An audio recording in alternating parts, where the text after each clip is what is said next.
What is a good teacher?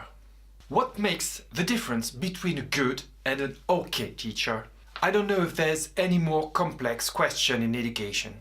Bonjour à tous, my name is Nicholas and I am a happy teacher. Yes, a happy teacher. You're watching the 8th episode of Teaching Around the World. 8 months that teachers around the world talk about teaching in their countries.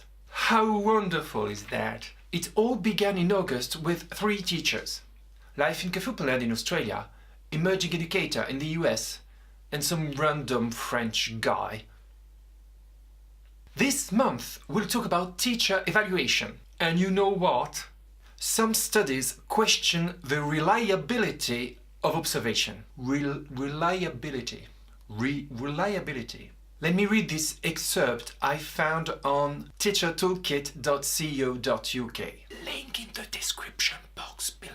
Most cited of late is the Measures of Effective Teaching project, which use various observation protocols to test reliability. Using inspection criteria, if a lesson is judged outstanding by one observer, this research suggests that the probability that a person would give a different judgment is between 51 and 78%. Isn't that crazy?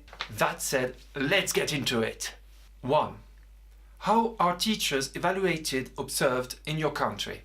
This is quite simple and brand new. So new that an old, experienced teacher might not go through this process. A month before, we are warned that an inspector wants to see us. Un inspecteur. So, the inspector comes in, sees one lesson, goes through the kids' notebooks, your lesson plan, your report cards, your tests, while you're teaching. If that's not multitasking, I don't know what is. Then we talk together, it lasts 1 hour, and 2 or 12 months later we get written feedback. A month after the observation, we have an interview with our principal. In the old days, we were warned a week or 2 days before any observation. And the principal did an evaluation once a year without even coming in the classroom. If you find this surprising, wait a minute, there's more. 2. How often do teachers get evaluated, observed? I've been a teacher for 17 years. Guess how many times I've been observed? A. 24 times, B. 17 times, C. 8 times, D. 4 times.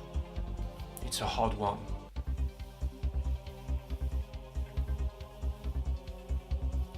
I would say D. Is this your final answer? I guess it is. Yep, the right answer is D. 4 times. That's why observations are so stressful. You don't have a lot of them. And if you fail, you can't have another one until a long time. I heard something one day. 75% of teachers are supposed to be observed every 5 years. In my subject, this is quite true. For other subjects like English, some teachers have been observed only once in 18 years. True story.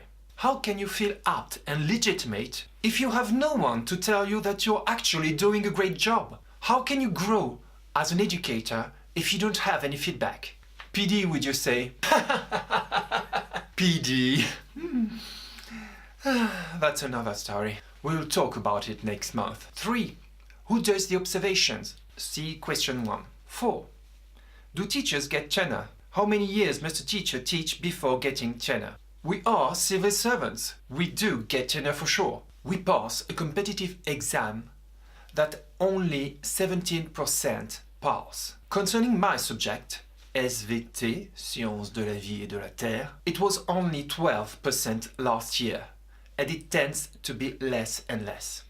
After passing this exam, we are student teachers for a year, and then we get officially tenure.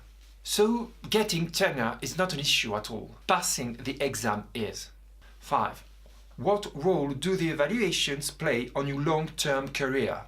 In France, we have a step system. Step by step, ooh baby! Observations allow you to skip one step and go to higher salaries. you can win a few years doing so. And that's it.